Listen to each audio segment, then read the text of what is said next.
प्यारे बच्चों, इस वीडियो में मापन एवं मूल्यांकन की परिभाषा एवं मापन एवं मूल्यांकन में क्या अंतर है, what is the difference between measurement and evaluation, उसके बारे में पढ़ेंगे। शुरू करते हैं। मापन एवं मूल्यांकन। तो पहले मापन की परिभाषा थॉर्नडाइक के अनुसार। थॉर्नडाइक ने कहा है कि जो कुछ भी अस्तित्व में है उसका अस्तित्व कुछ परिमाण में होता है।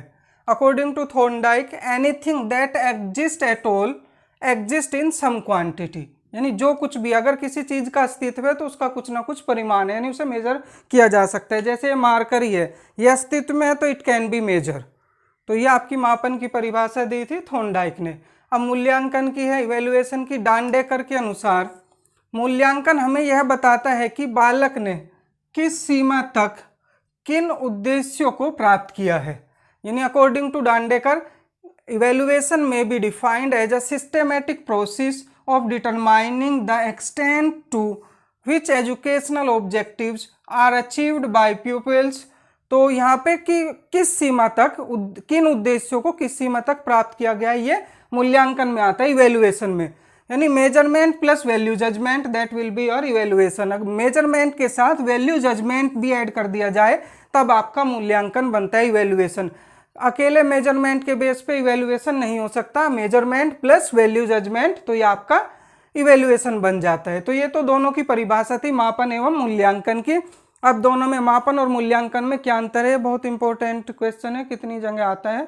तो यहाँ पे हम डिफरेंस देखते हैं दोनों में। क्या है पहला पॉइंट, मापन का क्षेत्र सीमित होता है और मूल्यांकन का क्षेत्र व्यापक होता है, यानी ब्रॉडर सेंस में यूज किया जाता है इवेल्युएशन को, और मेजरमेंट को नैरो सेंस में। इसका सीमित होता है क्षेत्र मापन का, और मूल्यांकन का व्यापक होता है। दूसरा पॉइंट है, मापन एक साधन है, यानी मीन्स है। ये तो एक मापन तो एक साधन है, लेकिन मूल्यांकन अपने आप में एक साध्य है। तो मूल्यांकन अपने आप में एक साध्य है, यानी जो मापन एक साधन है और मूल्यांकन एक साध्य है।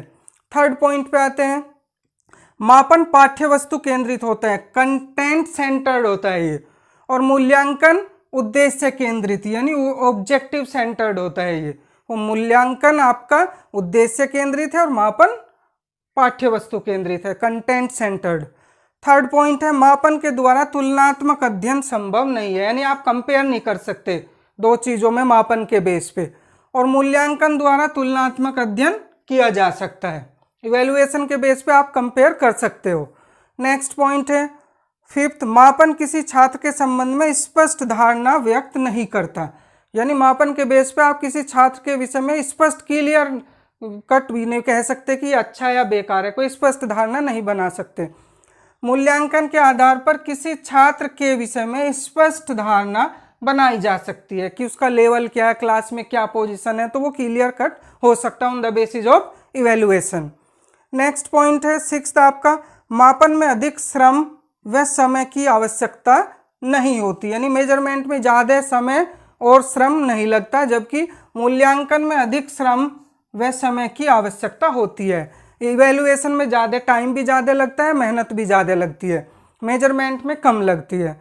नेक्स्ट पॉइंट है सेवेंथ, मापन की प्रक्रिया के 4 पद होते हैं और मूल्यांकन की प्रक्रिया के 6 पद होते हैं। अब ये 4 6 ऐसे याद कर सकते हो। मापन देखो, मैं एक हो गया, आका डंडा 2, पै 3 और नय 4, तो 4 ही बनने हैं, 4 ही पद हो गए। मूल्यांकन में बड़ाऊ की मात्रा छोड़ दो, मैं दल है, ये हुआ 2, यह हो गया 3, आका डंडा 4, कै 5 और नय 6। तो इस तरह से कंपेयर कर सकते हो, मूल्यांकन में 6 और मापन में 4 पद होते हैं। तो ये आपका डिफरेंस आसानी से याद रहेगा। फिर मापन का कार्य साक्ष्यों को एकत्रित करना है, ये साक्ष्यों को एकत्रित करना है, कलेक्शन करना है बस उनको, और मूल्यांकन का कार्य साक्ष्यों के आधार पर निष्कर्ष निकालना है, यानी जो आपने साक्ष्य प्रस्तुत किए हैं मापन में, उनके बेस पे क्या रिजल्ट निकला है, क्या निष्कर्ष आया, यानी कंक्लूजन बताना, वो आपका मूल्यांकन में आता है। नेक्स्ट पॉइंट 9th है आपका, मापन में मूल्यांकन नहीं होता, यानी मापन करते हैं तो उसमें उसके लिए मूल्यांकन जरूरी नहीं है, जबकि यहाँ पे क्या है, मूल्यांकन में मापन होता है। ये आपने ऊपर भी पढ़ा था कि measurement plus value judgement equal to evaluation, यानी मेजरमेंट के साथ वैल्यू जजमेंट लेते हैं तब इवेल्युएशन आता है। तो मूल्यांकन में मापन समाहित होता है। नेक्स्ट पॉइंट है 10th आपका, मापन में वस्तु कितनी है, हाउ मच का उत्तर दिया जाता है, और मूल्यांकन में वस्तु का क्या मूल्य है, व्हाट वैल्यू का उत्तर दिया जाता है। जैसे हाउ मच का मतलब यह है, जैसे क्लास में राम है, उसके मैथ्स में 100 में से 60 मार्क्स है, तो इसमें हाउ मच यानी कितने नंबर है, 60, बस ये बताया जाता है। मूल्यांकन में जैसे श्याम है, उसके 70% मार्क्स है और उसकी क्लास में 4th पोजीशन है, तो ये पूरा बताया जाता है व्हाट वैल्यू, यानी उसकी क्लास में 4th पोजीशन है, तो ये क्लियर किया जाता है मूल्यांकन में। नेक्स्ट है 11th पॉइंट, मापन के आधार पर भविष्यवाणी सार्थकता के साथ नहीं की जा सकती, यानी की तो जा सकती लेकिन जरूरी नहीं वो सही होगी, सार्थकता के साथ नहीं की जा सकती। जबकि मूल्यांकन में भविष्यवाणी सार्थकता के साथ की जा सकती है, मूल्यांकन के बेस पे आप जो भविष्यवाणी करेंगे वो सही होगी। तो इस तरह से आपने देखा मापन और मूल्यांकन की दोनों की परिभाषा है और दोनों में क्या अंतर है। Thank you.